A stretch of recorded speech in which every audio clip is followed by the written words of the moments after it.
Bom dia, pessoal. Bom dia, 7 horas em ponto. Hoje é dia 27 de março de 2026 e nós estamos fechando a semana com mais essa edição do seu Desperta de todo santo dia aqui. Quero que você levante com bastante alegria da cama para cumprir as obrigações do último dia da semana antes de começar o seu descanso, né? E a política do país não descansa, sabe? Ontem foi mais um dia terrível lá no Rio de Janeiro. É uma sucessão de equívocos na política, com imbricação no sistema judicial, fizeram com que o Rio chegasse a um placar inacreditável. Teve 4 governadores em menos de um mês. É brincadeira? O que aconteceu ontem foi um casuísmo, porque o deputado que pretendia se eleger presidente da Câmara forçou a mão, o presidente da sessão chamou uma eleição 3 minutos depois de ter sido notificado pelo TSE de que a eleição seria indireta, mas não esperou a reconfiguração do parlamento, que deve acontecer em função da recontagem, da retotalização dos votos da última eleição, que pode inclusive fazer com que o plenário da Câmara seja alterado. Mas ele resolveu não esperar nada e falou, eu vou fazer uma eleição para o presidente da Câmara. Fez, elegeu, e o deputado que foi eleito presidente logo foi barrado por uma decisão de uma desembargadora do Superior Tribunal de Justiça que falou que estava errado o processo, né?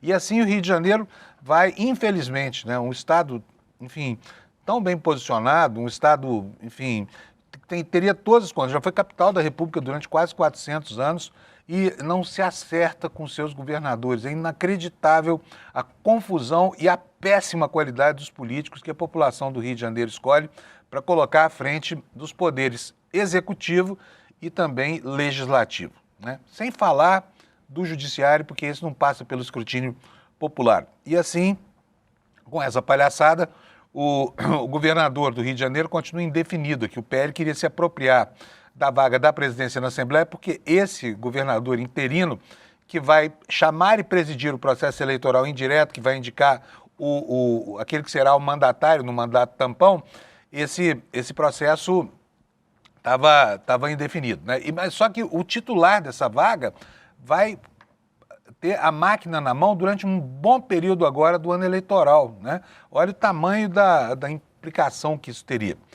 Essa é uma das coisas. A outra notícia de importância no dia foi um placar de 8-2, mas não foi do jogo da seleção. Da seleção foi mais modesto um pouquinho, embora a gente tenha tomado uma surra ancestral da qual o Alex vai falar já já. 8-2 foi o placar da votação contra a decisão do André Mendonça de permitir a extensão do prazo da CPMI do INSS, né? Agora, com a reversão determinada por 8 dos colegas do ministro André Mendonça, a CPMI do INSS vai acabar. E vai acabar, hoje vai ser lido lá um relatório. O presidente é um homem que está profundamente implicado com alguns dos possíveis investigados, não se conformou. E quem ganha com isso? Já há um vencedor, é o governo, porque o foco da CPMI saiu de repente dos malfeitos do INSS e passou para a contabilidade do filho do Lula, Fábio Luiz, chamado de Lulinha, né? E com o fim dessa CPMI acaba o circo, acaba esse picadeiro em torno de suposições que definitivamente não tem nenhuma razão de ser. Até porque o Fábio Luiz até agora não consta, não há nenhum indício de nada que ele tenha feito de errado. O que existe é apenas uma menção a alguém que seria o filho do homem, né, numa comunicação entre uma amiga do Lulinha e o careca do INSS. Então esses são os 2 destaques do jornal de hoje. Nós vamos encerrando a semana anedoticamente com essas coisas que aconteceram lá em Brasília e daqui a pouco vamos destrinchar o dia de ontem para você, projetando o dia de hoje. Mas nós temos também coisas no reino do futebol. Cadê o Alex? Alex, cadê você, meu filho? Aqui. Bom dia. Bom dia. Não é meu filho não, tá, gente? Eu falo meu filho, mas é um tratamento carinhoso aqui com ele só. Embora nós dois tenhamos uma certa semelhança, né, Alex? Isso mesmo, mas ele bom não é dia, meu filho. Sextamos. O Panuso vai ser meu pai um dia, porque a gente se parece muito. Eu vou ir atrás dos meus direitos, Panuso. Isso mesmo, DNA nele. Alex, deixa eu te perguntar, o que foi que aconteceu com a seleção brasileira ontem? A seleção brasileira tomou um chega para lá da França histórico, diria o Eduardo Moreira. O que foi que houve?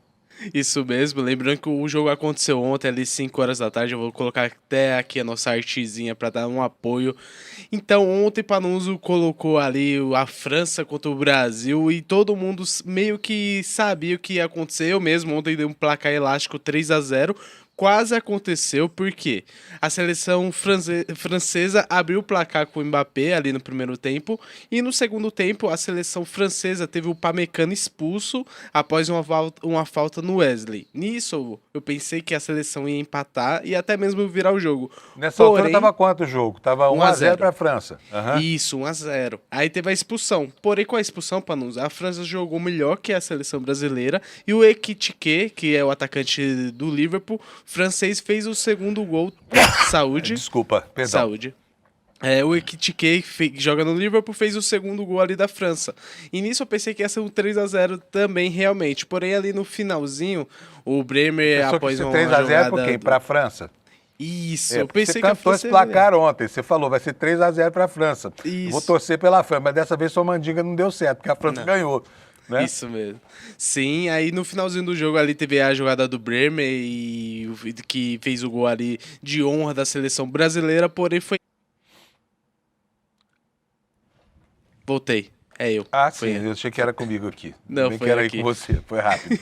Continua, Alex. Então, Panuso, aí teve essa situação que aconteceu, aí o que acontece, Panuso? Durante o jogo, os torcedores da seleção brasileira pediram o nome, adivinha de quem? Ah, imagina quem é. Não foi o do Papa Francisco nem nada, né? Não, foi do Neymar, que a torcida brasileira gritaram ali Neymar, Neymar, Neymar. Eu mesmo acho que com o seu Neymar o Brasil não vai fazer bem, uma ótima Copa do Mundo, meu ponto de vista. Porém, o Ancelotti, depois do jogo, ele foi ali na zona mista e falou que, assim, agora temos de falar dos que estão aqui, que jogaram, que deram tudo, mostraram a cara, trabalharam muito, e ele está muito satisfeito, já falando daqueles torcedores que estavam gritando o nome do Neymar, Panuso. Mas deixa eu te falar, tudo bem, o pessoal tá querendo Neymar, não sei pra quê, né? Porque não é futebol, tem que jogar futebol. Neymar que nem diz o Flávio Bolsonaro, Neymar parece um Opala velho, né? Sim. Enfim, agora, o Neymar não joga futebol. O Neymar não joga mais futebol, ele é um cara que fica lá nos bastidores ali, é um grande investidor e tudo mais, mas futebol, gol mesmo, essa coisa toda, raramente ele faz, né? Passou 1 ano e 7 meses lá nas Arábias, fez um gol, um único, né? Uns 3 gols, se eu não me engano. 3 gols? É. Bom, isso. Né? Ganhou uma grana preta, botou no bolso uma grana preta. Ô Alex, quer dizer que o Brasil tomou a fubecada ontem, a França com 10, a gente com 11 e eles deram na gente 2-1. Beleza. Isso mesmo. Agora, cadê os titulares dessa seleção? Por exemplo, o Vini Júnior jogou? O Vinícius Júnior jogou, só porque jogou muito mal. O Rafinha saiu ali depois de sentir uma lesão. Então, o que estava muito ruim ali na seleção, que eu pensei que ia ser uma goleada, era a defesa, que estava sem alguns nomes, o Gabriel Magalhães, outros jogadores ali que teve que voltar ali para os clubes porque tiveram lesões. Então, ontem a defesa do Brasil era uma defesa que não tinha muita experiência. Tinha o Léo Pereira, tinha o Douglas Santos, que joga no Zenit. Então, eu pensei que seria um placar elástico, não torcendo contra a seleção brasileira, e sim colocando na balança a equipe francesa contra a seleção brasileira, que foi o que aconteceu ontem, mesmo com 1 a menos, jogou melhor que nossa seleção, Panuso. Longe vai o tempo em que o Brasil era a chamada pátria em chuteiras, né? Isso não mesmo. É mais, faz tempo já. Enfim, não somos mais o país do futebol, somos o país dos pernas de pau. O próximo título da seleção, que seria o Hepta, é isso? Hexa. É o Hexa, é o Hexa.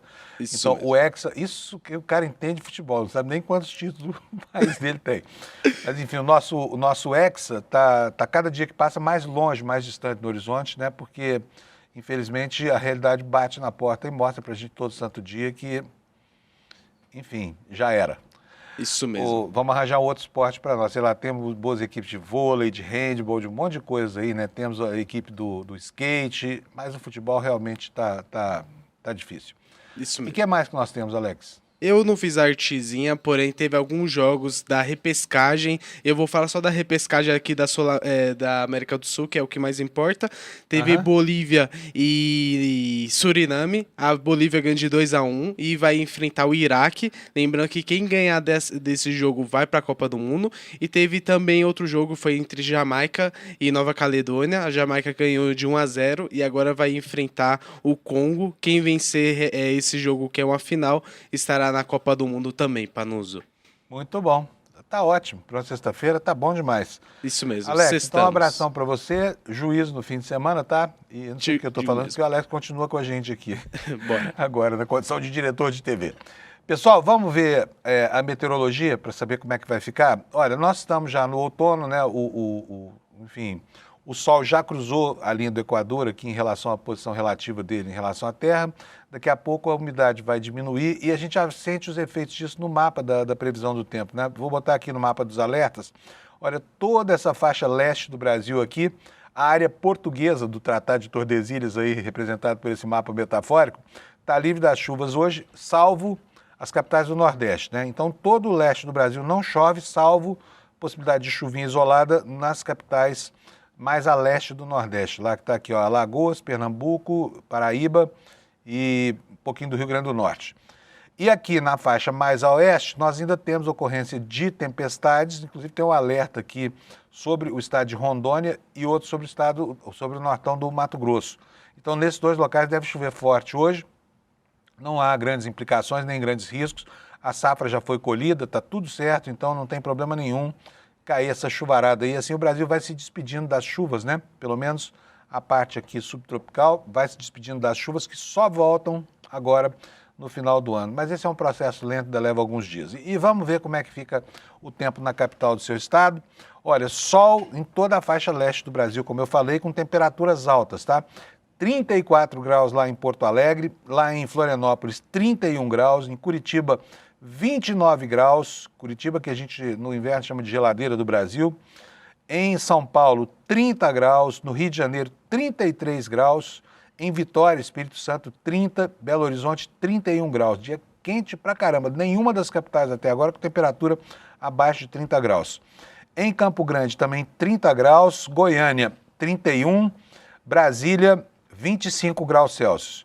A partir daqui chove em todas as capitais, tá? Chove em Cuiabá com 31 graus de máxima, chove em Porto Velho com 30, em Rio Branco com 31, em Manaus com 32, em Boa Vista com 36, em Macapá também com 31 graus, chove bastante, em Belém 33 graus com chuva e aqui em Palmas, no Tocantins, 34 graus Celsius. No Nordeste brasileiro, chove nos 3 primeiros estados que eu vou falar aqui, Maranhão, Piauí e no Ceará.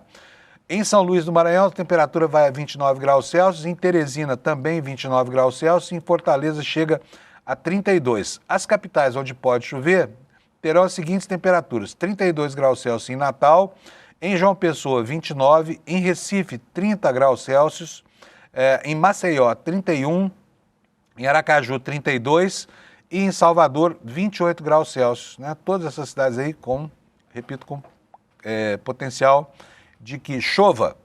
E agora eu vou mostrar para vocês aqui a página do ICL com... Vou até atualizar aqui para ver se o Chico já não mudou a manchete principal. Não mudou, não. Então vamos lá, olha. Primeira manchete. Plenário do Supremo derruba a decisão de Mendonça e barra a prorrogação da CPMI do INSS. Por 8-2 prevaleceu o entendimento de que a continuidade da CPI, além do prazo, deve ser decidida pelo Congresso, tá? E não pelo Supremo Tribunal Federal. Aí o ministro André Mendonça perdeu, e perdeu feio, né? Ele que apostava provavelmente no desgaste provocado por essa CPI em algumas alas assim, ideológicas do Brasil, especialmente a ala mais à esquerda, por causa da encrenca, né, em que se transformou a suposição que levou à quebra do sigilo bancário do Lulinha, do Fábio Luiz Lula da Silva, filho do Lula. Olha, o Roblox volta a ser tema de discussão sobre regulação do acesso de crianças a certos mecanismos da internet, tá bom? Aqui nessa reportagem que a gente está trazendo na nossa capa, ele é chamado de Playground do crime. E essa matéria é muito importante para você que tem filhos em idade escolar, pré-adolescentes e tudo mais, entender qual é a dinâmica desse jogo, tá? Um jogo que vem sendo apontado mesmo como se fosse assim, o preâmbulo do ingresso em atividades criminosas, inclusive com exploração do trabalho infantil. Daqui a pouco a gente fala sobre isso. Nos destaques secundários, eu vou aumentar a página aqui para você poder ler comigo. A Itália autorizou a extradição de Carla Zambelli e a defesa diz que vai recorrer, que ela fique por lá mesmo, mas a Carla Zambelli, infelizmente, vai ter que vir gramar a sua pena aqui no Brasil, vai ficar presa um tempão, ainda mais depois dessa fuga dela vergonhosa para a Europa, né? Não deu em nada. A Carla Zambelli, com isso, quando chegar ao Brasil, vai estar completando um circuito de insanidades que mostra como uma pessoa é capaz de se equivocar tanto em defesa dos seus próprios interesses, e não de interesses pequenos, estamos falando da liberdade, né? Do desejo de ficar fora da cadeia. Ela teve tudo para permanecer nos Estados Unidos, ia ser lá acolhida pelo Trump, ia permanecer como tal ramagem, intocada, apesar de condenada, ia ficar por lá. Resolveu ir para a Europa porque tem cidadania italiana e se ferrou. Vai voltar ao Brasil, provavelmente vai para Papuda ou para Bangu para cumprir o resto da sua pena, tá? A defesa pode morrer de recorrer, mas a decisão está tomada já e logo, logo ela estará por aqui. Nós estamos com saudade da presidiária Carla Zambelli, queremos vê-la mais próxima aqui, né?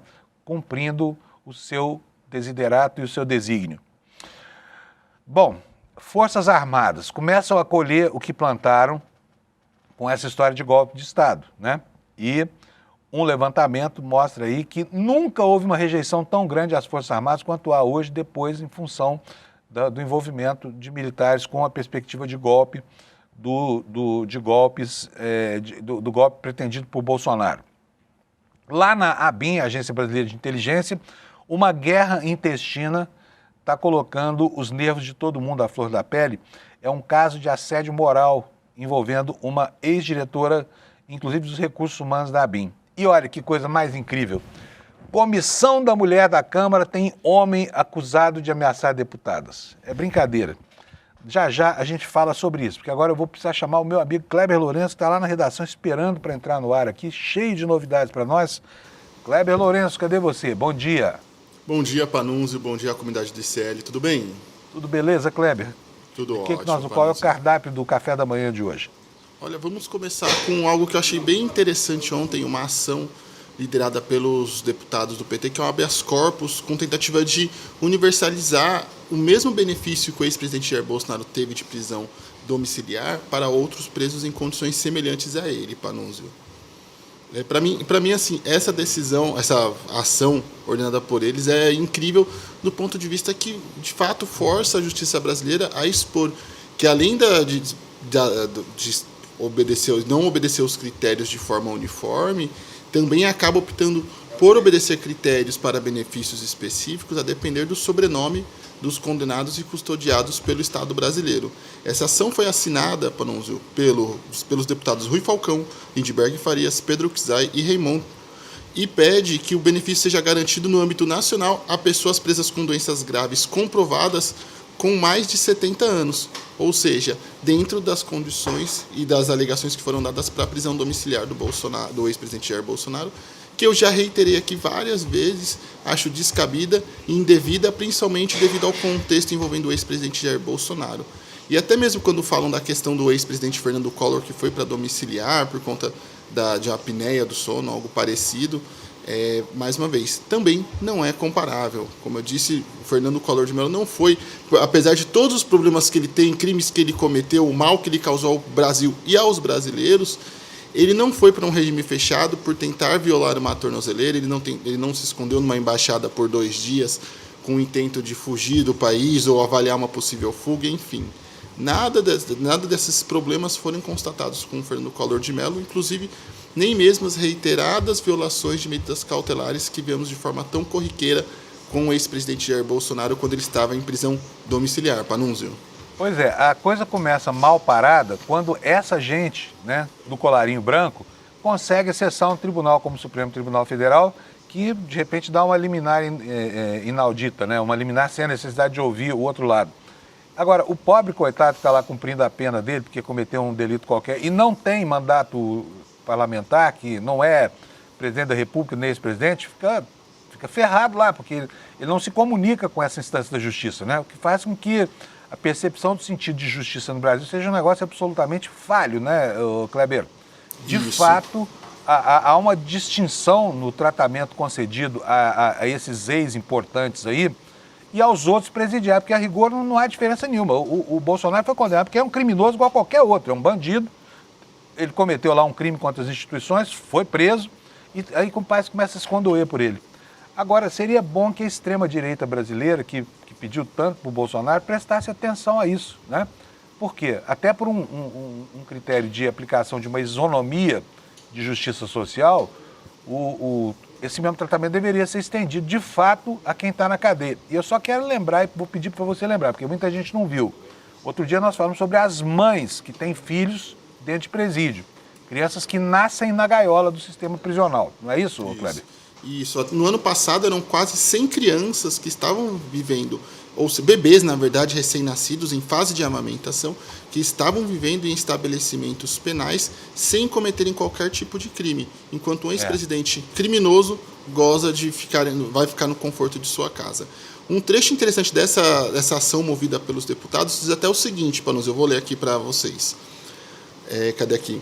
A ação afirma que há um constrangimento ilegal, estrutural, massivo e nacional na manutenção de pessoas gravemente doentes nas unidades prisionais e incapazes de oferecer tratamento adequado. Vale ressaltar também isso, que, diferente de outros milhares de presos que o Brasil tem, Jair Bolsonaro tinha direito na prisão a 3 consultas diárias. Nesse curto período que ele ficou na Papudinha, ele teve mais de 200 atendimentos médicos, e isso não só com médicos plantonistas, mas também com especialistas, dentistas, fisioterapeutas, então todo um acompanhamento multidisciplinar de saúde que nem mesmo, repito, nem mesmo pessoas em liberdade que não cometeram qualquer tipo de crime possuem sua ficha limpa, sequer o tem algumas vezes, Panuzzi. Além disso, em outro trecho da decisão, os autores sustentam que nessas condições a prisão deixa de ser mera restrição legítima da liberdade e passa a operar como um mecanismo institucional de agravamento da enfermidade. Nós falamos também recentemente sobre um caso de uma garota que foi presa, e o caso é extremamente absurdo. Ela foi vítima de um abuso muito grave por uma pessoa desconhecida. Ela relatou esse abuso ao seu companheiro, o companheiro matou o autor deste crime contra a sua namorada, e ela foi condenada pelo crime, pelo homicídio do seu companheiro.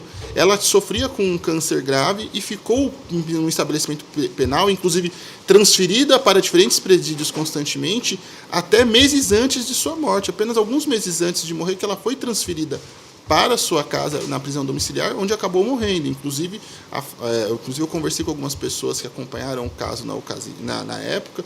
Eles mencionaram que talvez a qualidade de vida dela e até mesmo a expectativa de vida poderia ser prolongada caso não tivesse ficado nessas condições miseráveis que se encontram os presídios brasileiros, Panuzzi. É isso aí. Então vamos esperar que a extrema-direita, que chorou tanto por Bolsonaro, passe a derramar algumas lágrimas também por quem realmente merece ser pranteado, né? Assunto número 2. A ABIN está lá sendo consumida por uma guerra interna que passa por uma denúncia de assédio moral. O que é isso, Kleber? Olha, Panuzzi, isso é mais um dos problemas do verdadeiro descaso com que é tratada a inteligência brasileira. Eu falo sobre isso com até certa constância aqui no Desperta. O Brasil investe pouco em serviços de inteligência, investe menos ainda em mecanismos de controle e acompanhamento desses serviços de inteligência para evitar que qualquer governante de plantão transforme uma ABIN numa SNI ou numa agência de perseguição.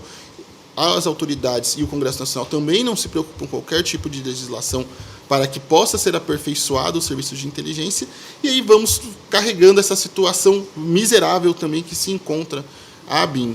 Nesse caso em questão, no Diário Oficial da União saiu uma movimentação de diretores, até por conta de ser a ABIN, essas movimentações não são colocadas de forma explícita no diário, é só informado que servidor número tal é movimentado para a função tal, isso de forma um tanto quanto genérica, mas eu apurei com os servidores da própria ABIN de que essa movimentação que teve essa semana é significativa, Panuzzi. O que aconteceu? A servidora dispensada foi a Isabel Gil, que ocupava a diretoria do Departamento de Gestão de Pessoas.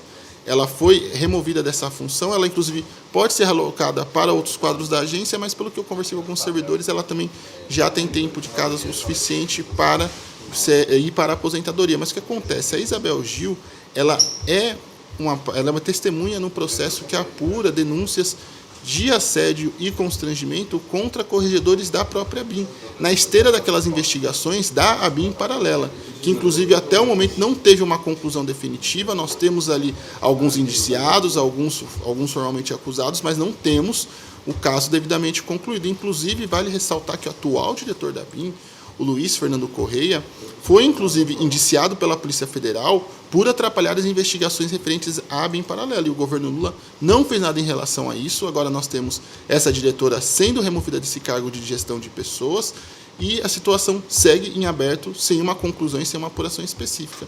Aí fica também muito difícil que a gente tenha um sistema de inteligência que funcione de forma efetiva, apesar de todas as críticas, se nem mesmo o próprio governo Lula toma medidas para que a situação seja melhorada e seja regulamentada de forma mais efetiva na agência, Panunzio. Muito bem. Olha, quer dizer, a ABIN sendo consumida aí por essa fogueira interna das vaidades, né? E não é só uma fogueirinha de vaidade, é também uma fogueira política cheia de intrigas lá. Outra instituição que está sendo corroída por razões parecidas são as Forças Armadas. Houve uma pesquisa do Instituto Luatas Intel que apontou um dado, eu se fosse militar estaria muito preocupado com isso. 60% dos brasileiros não confiam nas Forças Armadas, só 27% dizem confiar, invertendo aí, né, uma relação histórica de confiança do brasileiro nas suas instituições militares. Kleber, por que as Forças Armadas decaíram tanto assim no gosto da opinião pública? Olha, eu conversei com especialistas em Forças Armadas, Panunzio, e também acompanhando um pouco do que eu conversei com alguns militares que estão na área de comunicação, que estão nos quadros das Forças Armadas, é uma consequência direta dos últimos anos onde os militares se intrometeram de forma extremamente indevida na vida civil. Nós tivemos militares em ministérios, em cargos de primeiro, segundo, terceiro escalão, militares em gabinetes de ministros do STF, uma verdadeira farra. Inclusive, sem falar que os militares nesses cargos, eles acumulavam tanto os rendimentos como militares, quanto dessas novas funções, ou seja, tínhamos salários fura-teto, tínhamos generais ali ganhando mais de 100 mil reais por mês, também assim como alguns magistrados, ou seja, um verdadeiro trem da alegria, Panunzio.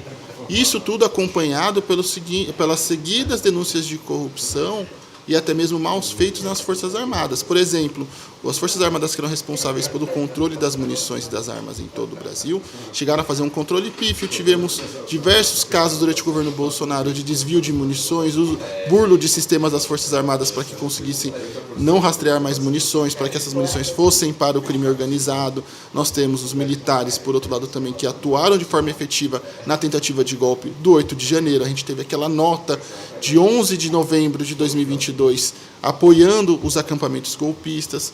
E aí também esse envolvimento na trama golpista foi uma faca de dois gumes, literalmente, Panunzio, porque de um lado, apesar de eles terem apoiado até certo ponto a intentona golpista de Jair Bolsonaro, alguns militares não foram até o final, ou seja, isso impediu que o golpe se consumasse completamente, como a gente viu nos inquéritos da Polícia Federal. Ou seja, por eles entrarem no golpe pela metade, parte dos setores da sociedade mais ligados à extrema-direita começaram a criticar as Forças Armadas por não terem entrado de forma integral no golpe, e aí parte da sociedade mais ligada à democracia, à defesa do Estado Democrático de Direito, passou a criticar justamente as Forças Armadas por esse endosso, em alguns casos um certo silêncio obsequioso na intentona golpista. Então, dessa forma, ao tentar ali de forma totalmente destrambelhada e amalucada entrar na tentativa de golpe de Jair Bolsonaro, acabaram desagradando a sociedade como um todo, Panunzio. Muito bom. Vamos mudar de assunto agora.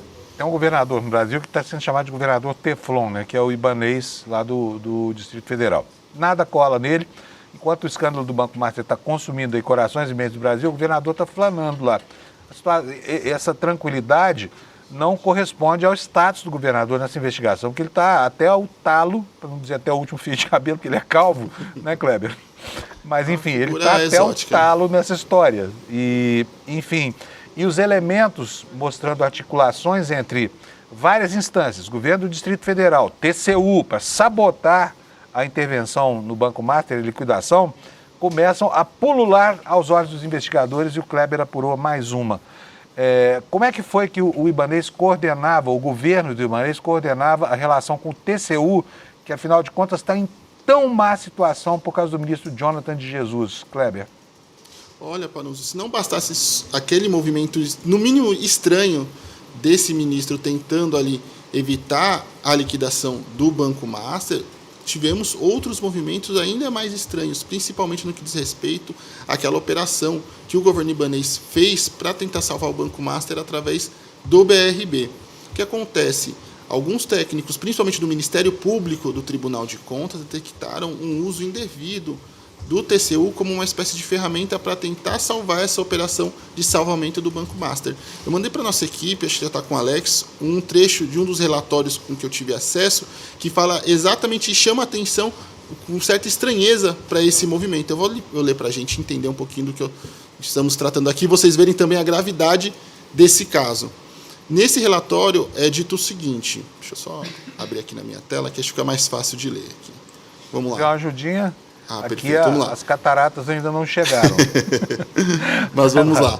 Essa insistência em utilizar este tribunal obliquamente como uma espécie de via recursal inadequada para contornar decisão técnica fundamentada do regulador setorial, especialmente diante das graves irregularidades já detectadas, indica um potencial descolamento entre a gestão da coisa pública e os princípios constitucionais da administração pública, da eficiência, da moralidade e da economicidade. Então, nesse caso, até mesmo o Ministério Público do Tribunal de Contas chamou a atenção para como o governo de Ibanez Rocha acionava o TCU de forma constante, tentando ali burlar e contornar as decisões que impediam que o BRB fosse ali, ou melhor dizendo, acho que vamos ser claros quanto a esse assunto, Panunzio, impedindo que o governo do Distrito Federal usasse dinheiro público, dinheiro da sociedade, dinheiro de todos os brasileiros, para salvar uma instituição privada. Porque é disso que se tratou a compra do BRB pelo Banco Master. Uma operação, no mínimo, e aí sendo até cauteloso e econômico, mas uma operação amalucada para salvar um banco privado usando dinheiro público. Então o TCU, por diversas vezes, e o Ministério Público e o TCU apontaram que não era este o caminho, até uma hora que o Ministério Público precisou chamar a atenção do governo do Distrito Federal com essa decisão, Panunzio. Muito bom. Estou louco para ver o Ibanez começar a arder nessa fogueira aí, porque ele está muito em berço esplêndido, né? Enfrentando essa situação aí. Politicamente, eleitoralmente, está morto, porque acabou, não vai mais ser eleito nada lá. E já comprometeu também a eleição da Celina Leão, lá, que é a vice dele lá no Distrito Federal, né, Kleber? Mas só para você ver, Panunzio, esse trecho que eu li é de um relatório de mais de 400 páginas do Ministério Público do Tribunal de Contas sobre esse assunto. Essa semana, a Comissão de Assuntos Econômicos do Senado, presidida pelo senador Renan Calheiros, que criou aquele grupo de trabalho para acompanhar o caso Master, derrubou o sigilo de diversos relatórios do TCU referente ao caso Master. E esse é um desses relatórios, eu trago ali também na matéria do site outros trechos que chamam a atenção e que o Ministério Público do TCU também chama a atenção para como o governo do Distrito Federal tentou usar o TCU para tentar burlar ali as regras que impediam deles salvarem o Banco Master com dinheiro público. Papelão, hein? Cada vez que passa a gente fica sabendo mais sobre esse tal Ibanez aí, que de repente virou o todo-poderoso do... Mas está enroladíssimo. Bom, só para finalizar, Kleber, nós temos aí também informações sobre... que são a repercussão, na verdade, de uma denúncia do ICL sobre a participação de youtubers, né, e celebridades de internet para atuar no cenário político, detratando gente do campo progressista. Como é que é essa história? Isso, eu conversei com membros do governo sobre essa denúncia, perguntei, olha, o governo vai fazer alguma coisa, qual é a perspectiva do governo em relação a isso. E segundo essa denúncia, que é extremamente grave, inclusive hoje no N1, com o Leandro Demore, a equipe vai dar, o Leandro Demore e o pessoal vai dar mais informações sobre isso, vão trazer ali mais aspectos dessa denúncia, então também fiquem aí com a gente depois do Desperta para assistir o N1, mas eu vou levar também na revista Liberta desse final de semana uma nota onde eu falo sobre o que o governo estaria estudando de medidas em relação a isso. Nessa nota que eu vou trazer nesse final de semana, fala-se inclusive que o governo vê dois caminhos, ou acionar a Advocacia Geral da União, ou por se tratar de uma questão eleitoral, essa ação e essas medidas vierem através do Partido dos Trabalhadores ou outros partidos da base aliada, ou até mesmo uma série de ações de diversos partidos da base aliada, questionando o Tribunal Superior Eleitoral sobre esse assunto e o que será feito sobre isso, porque está flagrante o uso das páginas de fofoca com o intento de atacar o governo, inclusive com selos ali de casas de aposta patrocinando esse tipo de publicação, Panunzio. Então, lá nessa nota da revista Liberta, na coluna Reserva Exclusiva do Luiz Costa Pinto, eu estou falando sobre essas articulações do governo, sobre o que eu conversei com membros do governo, que inclusive são muito próximos do presidente Lula, sobre quais medidas serão tomadas em relação a essa situação, Panunzio, que é extremamente grave e, assim, vale a chamada de atenção ao Tribunal Eleitoral, que, por exemplo, demorou praticamente 4 anos para conseguir julgar, por exemplo, a denúncia envolvendo compra de votos do ex-governador do Rio, Cláudio Castro. Ou seja, estamos chegando numa outra eleição e uma denúncia feita sobre a eleição anterior quase que não foi julgada a tempo. Na verdade, nem a tempo, né? O governador conseguiu sair do cargo para tentar evitar a cassação, enfim. Hoje, a justiça eleitoral é extremamente morosa e extremamente problemática. E também é preciso ver isso. É extremamente problemático. Quantas ações nós não temos, ou que elas demoram muito, ou quando tem um desfecho, Panunzio, elas têm um desfecho muito brando para o infrator da lei eleitoral.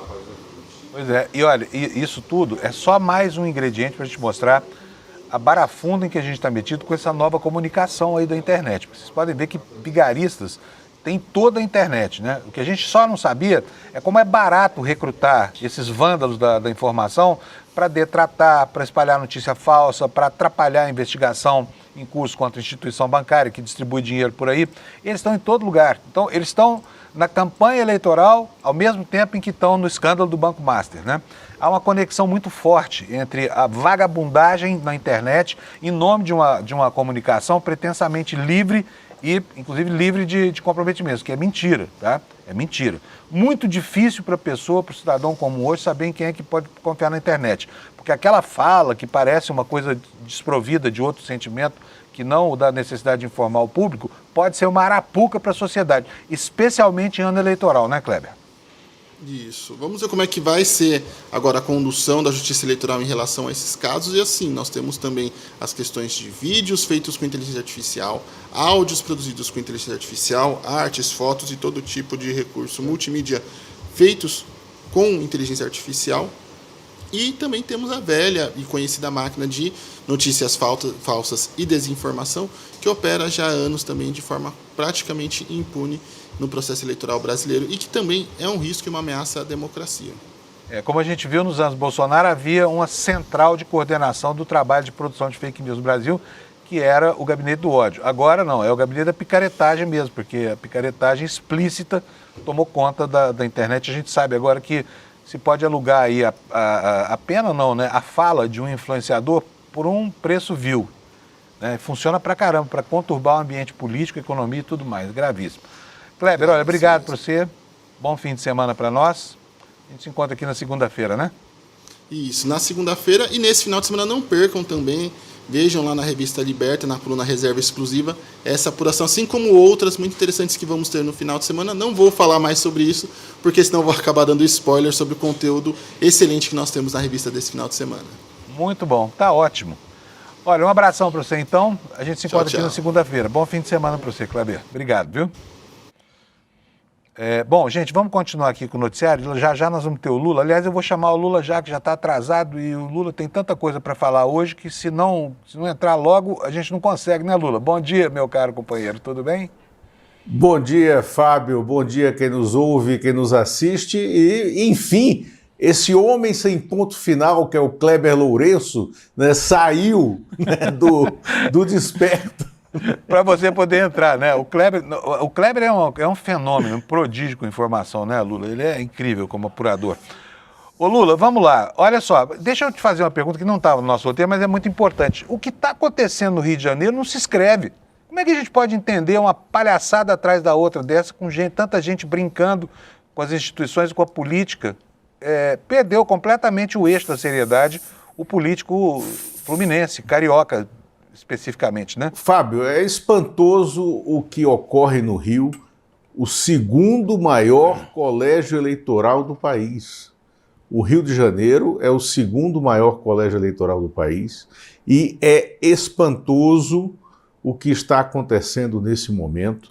Não tem governo, mas não tem governo literal, porque o presidente do Tribunal de Justiça está ocupando o cargo, tendo que chamar uma eleição. A Assembleia Legislativa do Rio de Janeiro, que é uma reprodução da Gaiola das Loucas, apelido dado à Câmara, originalmente à Câmara de Vereadores do Estado do Rio de Janeiro, mas que pode ser estendido a diversas assembleias legislativas, né? Ela ontem operou no nível blaster, né? Numa sessão absolutamente ilegal, criando a condição para se colocar um presidente ilegítimo, né, na Assembleia, que assumiria o governo do Estado e seria candidato à reeleição no cargo com a máquina. Agora, o Kleber Lourenço chamou atenção para isso um pouco mais cedo, da demora do Tribunal Superior Eleitoral em julgar o recurso que terminou cassando o mandato do Cláudio Castro por causa de ilegalidades cometidas na campanha de reeleição dele em 2022, quando contratou 28 mil cabos eleitorais por meio de um processo fraudulento no CEPERJ, uma empresa pública ligada à área de educação do Rio de Janeiro. O TSE foi extremamente lento e irresponsável no curso dessa ação e deixou para julgá-la para a última hora, que permitiu ao Cláudio Castro cumprir o seu mandato integralmente. Foi um absurdo o que aconteceu. E nesse momento, a situação do Rio de Janeiro, um estado sem governo, né, é o retrato dessa incúria institucional que o país tem. Lula, antes da gente passar para a CPI, eu quero dar uma aliviada aqui no peso do programa. A gente foi falando de política aqui.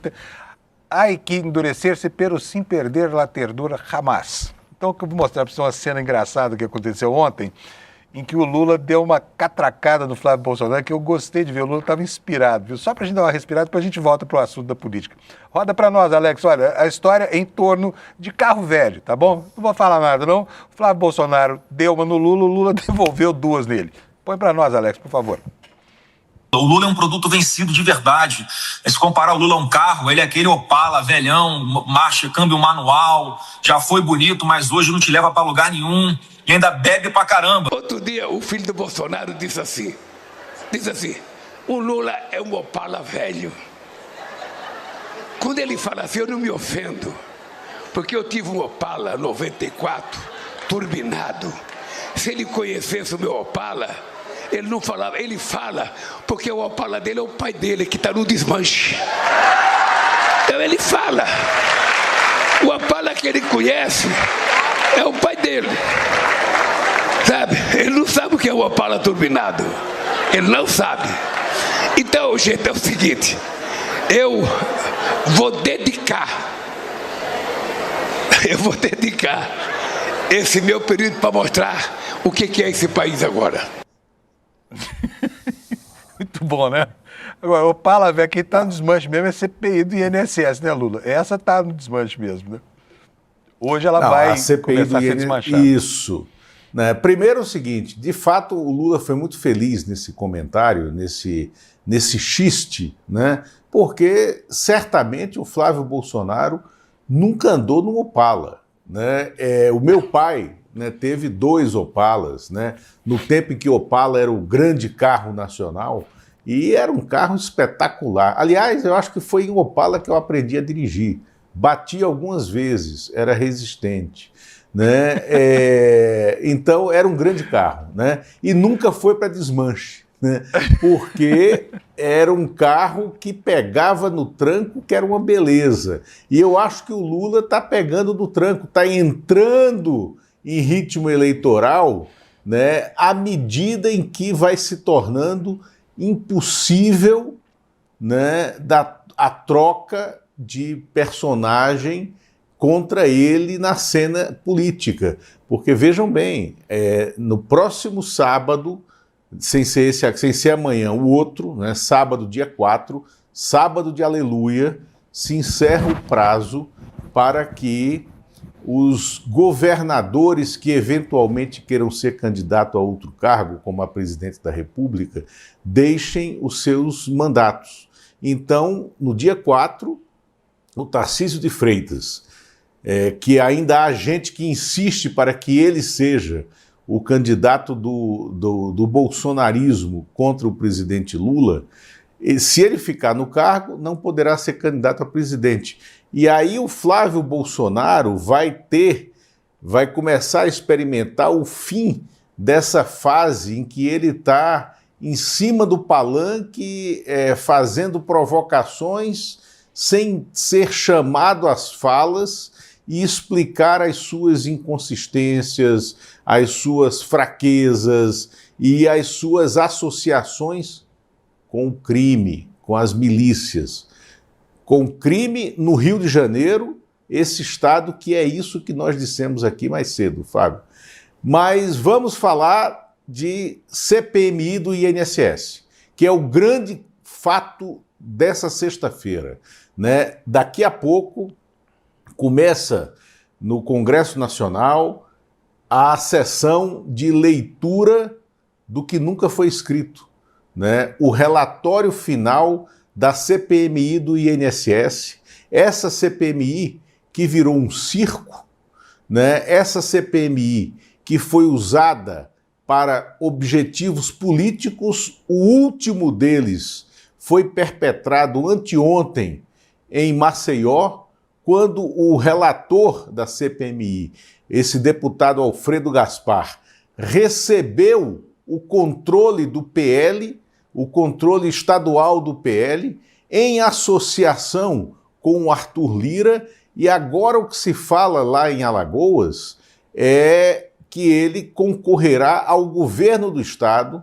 tendo Arthur Lira na sua chapa para o Senado, e ele tentou usar o tempo inteiro a CPMI como palanque, fazendo uma coisa jamais vista na história do Congresso Nacional, que foi um relator de comissão parlamentar de inquérito inquirir os investigados, os réus, os convocados a depor de pé, como se tivesse numa sessão ou num set de filmagem, que era o que acontecia, porque ele estava usando a estrutura pública da TV Senado para gravar aquelas passagens de campanha, porque ele vai usar isso na campanha agora, e de pé, intimidando os depoentes convocados. Aquilo foi um absurdo em si. Agora, essa CPMI, presidida pelo senador Carlos Viana,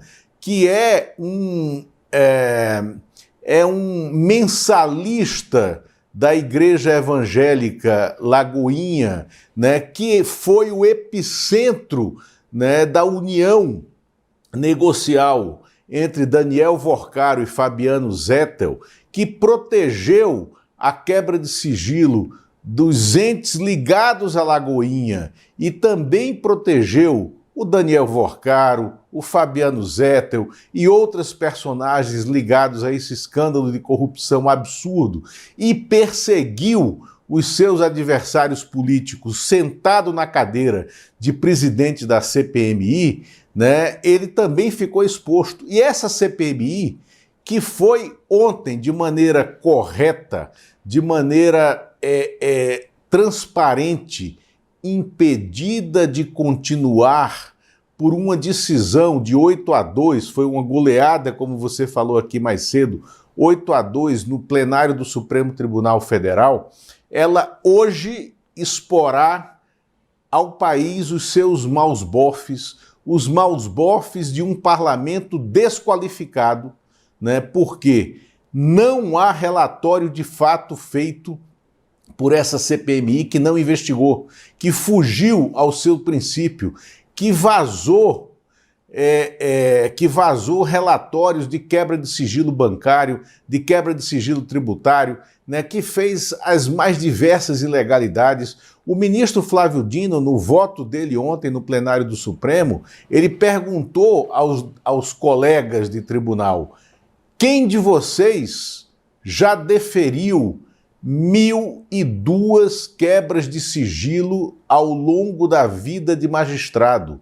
Ninguém. Essa CPMI deferiu de forma irregular 1.002 quebras de sigilo, porque fazia quebra de sigilo tributário, quebra de sigilo fiscal, quebra de sigilo financeiro, bancário, né, por lotes, o que é absolutamente ilegal. Então, a gente verá hoje a leitura de um relatório patético, porque não foi escrito pelo relator, né, foi feito por inteligência artificial.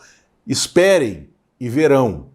E provavelmente esse relatório acabará não sendo votado a tempo. Se for, não terá a menor consequência.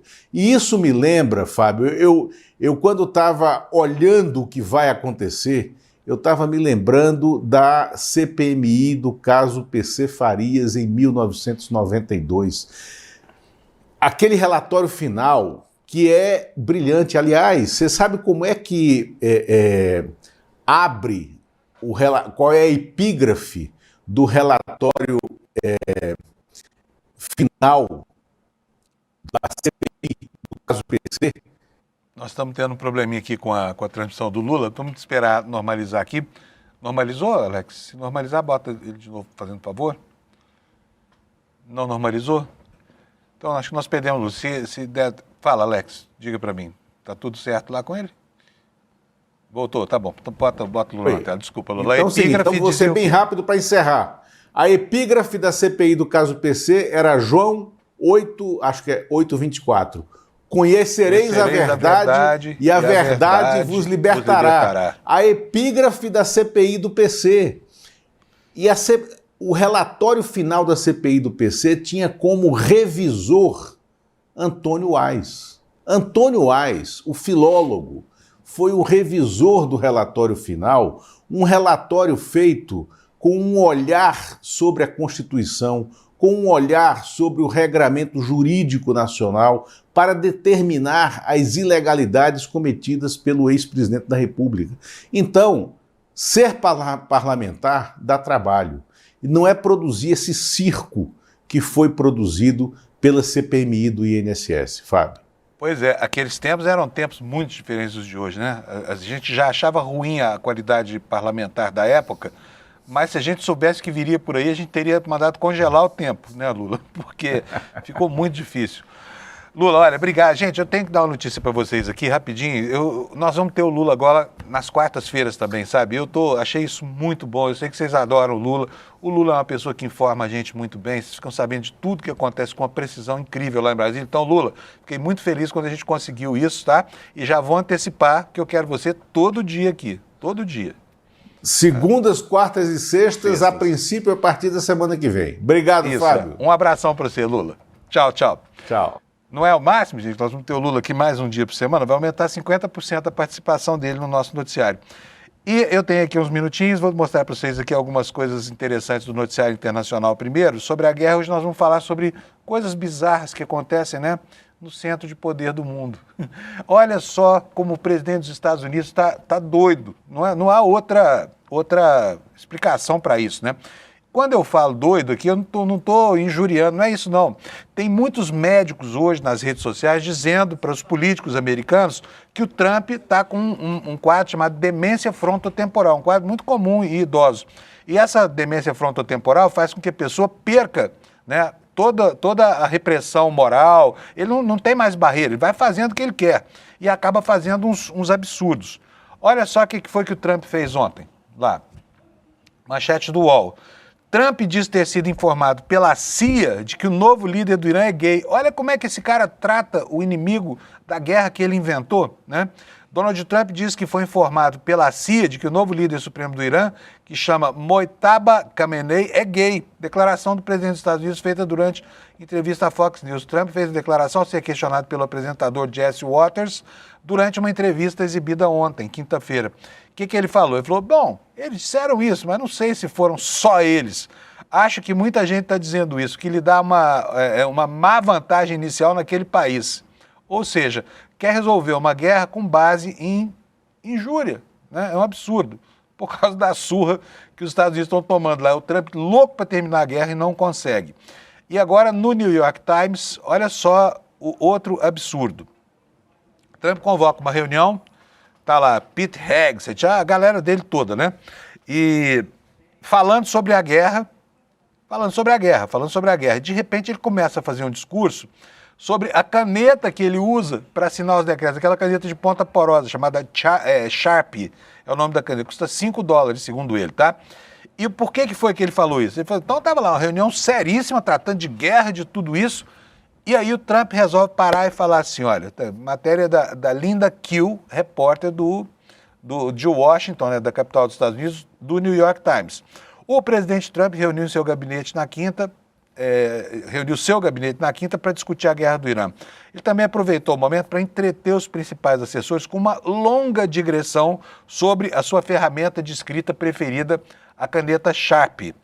Entre reclamações sobre a reforma da sede do Fed, promovida por Jerome Powell, o presidente do Fed, ele divagava sobre as virtudes da caneta Sharpie, que, segundo ele, era mais econômica e um instrumento de escrita melhor do que as canetas mais sofisticadas preferidas pelos antecessores dele. Era uma anedota que visava demonstrar a sua perspicácia nos negócios. Sou muito esperto porque eu não uso uma caneta cara. O que foi que ele disse exatamente? Assim, eu vim aqui, eles têm canetas de $1.000. Você sabe, você distribui as canetas, assina os documentos e entrega. Aí você está distribuindo para todas as pessoas, às vezes 30, 40 pessoas, cada caneta custava $1.000. As canetas não escreviam bem, não tinham tinta.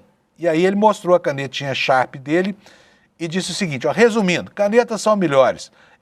Essa caneta que ele está na mão, caneta Sharp, é uma questão de negócio. Eu, por $5, poderia ser zero, mas por $5 consigo uma caneta muito melhor do que essas aí de $1.000. Foi o que o Trump falou ontem. Parou a discussão para poder enaltecer a caneta Sharp, tá? Agora vamos voltar aqui, porque nós temos mais um minutinho. Não vai dar tempo de nada. Eu vou encerrar o jornal de hoje por aqui. Vou te deixar mais cedo 1 minuto do que habitualmente, agradecendo aqui a sua audiência, mas pedindo para você continuar aqui, porque o N1 hoje está super quente, tá?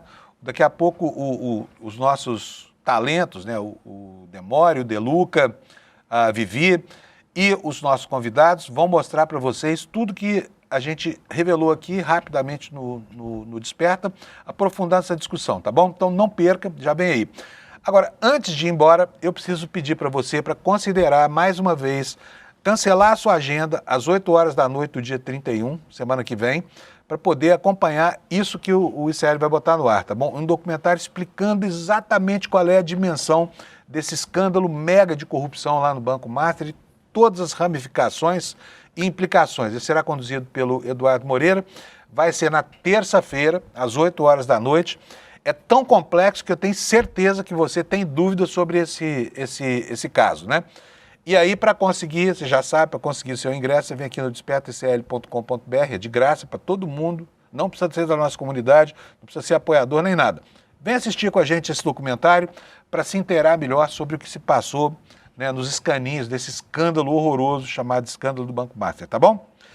Então, boa sexta-feira para você, bom fim de semana, juízo, sol necessário e a gente se encontra aqui na segunda-feira às 7 da manhã para ver o que sobrou do mundo no fim de semana. Tchau, obrigado pela audiência. Galera, esquece o que tá todo mundo te falando de Banco Master. Ninguém entendeu ainda o que esse golpe tinha de diferente de todos os outros. E quando eu digo todos os outros, não é do Brasil, não, do mundo inteiro. A genialidade do mal que existia por trás desse golpe e por que ele conseguiu ficar tão grande e aí sim comprar a influência de tanta gente poderosa. A gente fez um documentário para te explicar. Pela primeira vez, vai mudar completamente a percepção do país sobre como foi esse golpe. O documentário vai passar dia 31 de março, terça-feira às 8 horas da noite. Não perde essa não.